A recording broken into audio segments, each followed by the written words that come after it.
Alright guys, so we got another ground video for you today. We're looking at the Granite and we're looking at the Traxxas Teton. We are going to compare these two models and just see what some of the differences are. So when looking at them, they're pretty evenly lengthwise. So they're both 1/18th trucks. So I believe that to be true because they're both very equal in size and length. I will say the Granite is a little wider. So from tire to tire, there is how much extra space you got there on the side. The Granite comes as a pickup truck.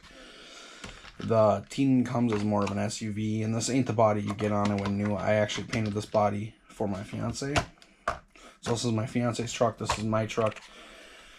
I drove both of these quite a bit. The Tetons handle all right. They're slow, just like the Granite is slow, and it handles all right. Neither of these trucks are better handling than one another, as I feel. Neither one of them are... the one thing I will say is the Granite does do grass a lot better because of the higher standing point. If you look at the two front of these trucks here, and it's hard for me to do this with you guys on the camera like you are, but if you kind of look, you can kind of see more of the space you got under the Granite. So there's something to think about. The Latrax Teton is a clipped body. The Granite is clipless, and it's got these two things here in the back to push, and then you lift the body up. And mine is kind of screwed up, so it's kind of going to get the body back on, but it still works. And then, of course, on the Teton, you just have your standard body clips that you put through. So, as far as the Granite goes, I have not broke anything. And it's been drove hard. It hasn't broke. I haven't had any issues with it. I just put a brush system in it. We've only got one battery in the brush system. Still no issues with that one battery in the brush system. The Latrax Teton, as you can see, it is still brushed. Still running the stock ESC, stock connector, stock motor. But I did put a different radio in here. And that is one of the nice things about the Teton when you buy it stock, is it comes with a secondary receiver. It doesn't have a 2-in-1. So you do have a TQ radio like this. That you have control of, and it is a full-size radio.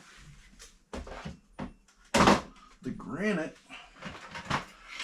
comes with this little radio that does offer actually more features on it, as in you can put 50, 75 for your throttle control, and then I think it has your steering reverse, which is cool. And it is a comfortable radio too. It's not a bad little radio for a little truck. These both come in at $129.99. which isn't too bad of a price point for either one of these. This one comes with a nickel metal hydride battery. This one comes with a 2S LiPo. And then the charger you get with the Granite is one of these little Spectrums.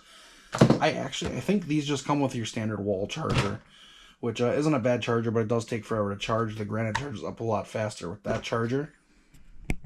So now let's go ahead and let's pull the bodies off. This one comes off like that because I don't have any clips on it.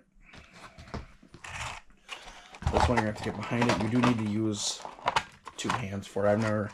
I might be able to get it off with one hand. I don't know. I haven't really tried, but... So here is your Granite setup. Basically going to look the same as the Teton, but different. You have your motor and your ESC on this side, and then your servo is underneath your ESC, and then my receiver is right here.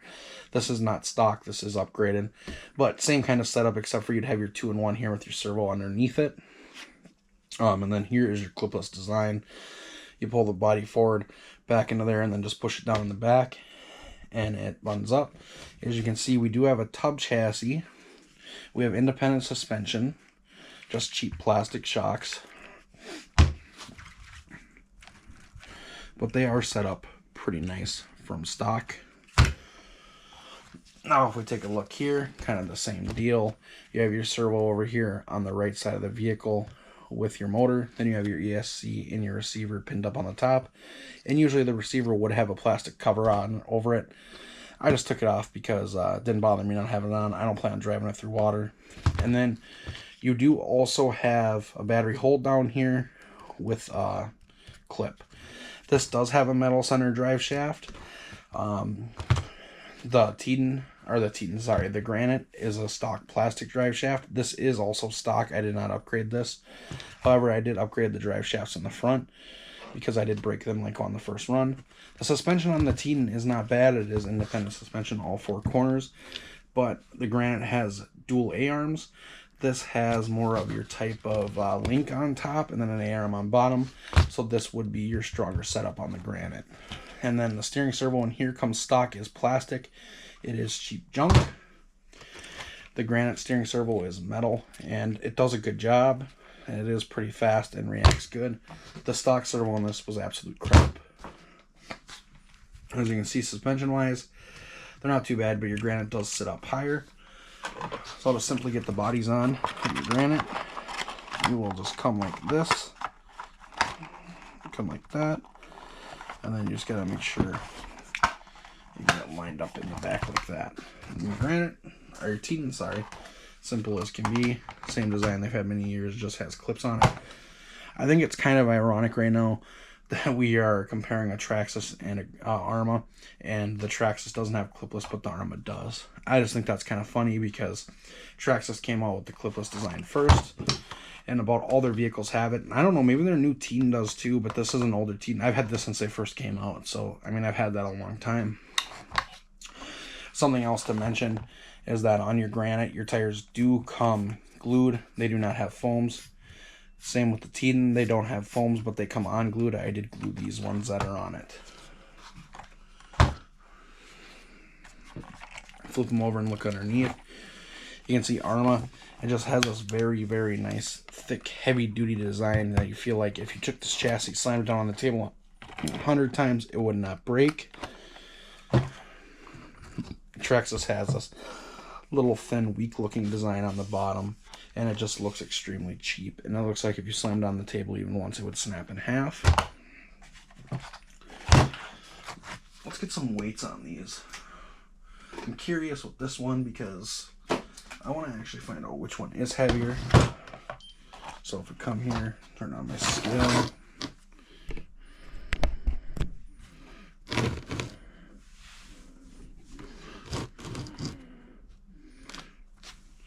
So sort of Grom on there. 1 pound, 9.6 ounces. And then this thing, 1 pound, 4 ounces.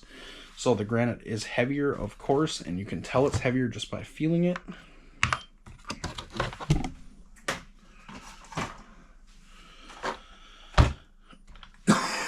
So now it comes down to, if you were to go to the hobby shop right now and buy one of these trucks, which one should you buy or which one would I buy?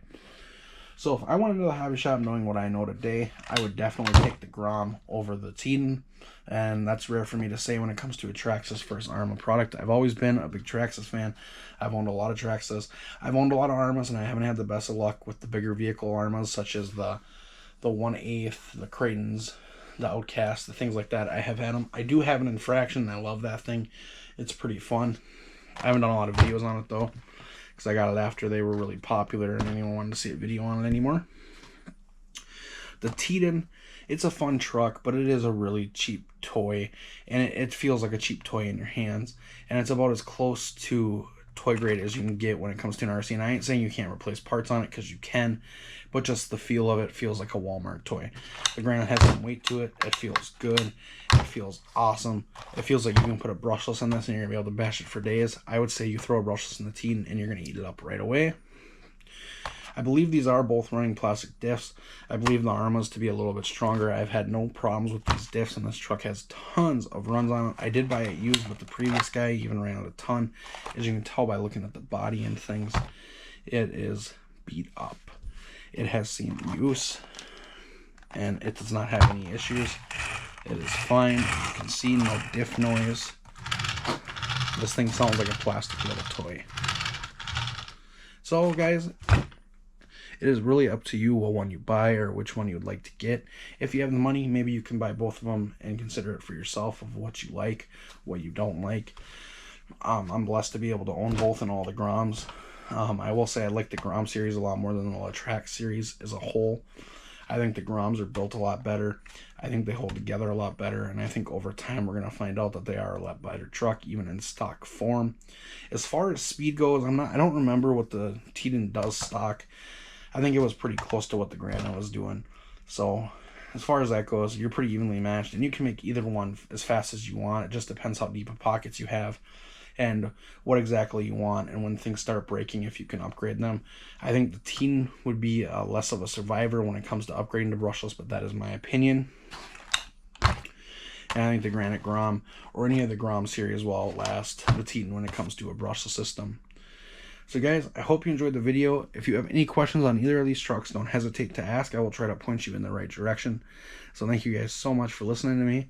I hope you have a good day. And don't forget, the giveaway is still going on. I will post down below about the giveaway video so you can watch that and get the details so you can get in to win a brushless system, budget system for one of these granites or any of your Groms.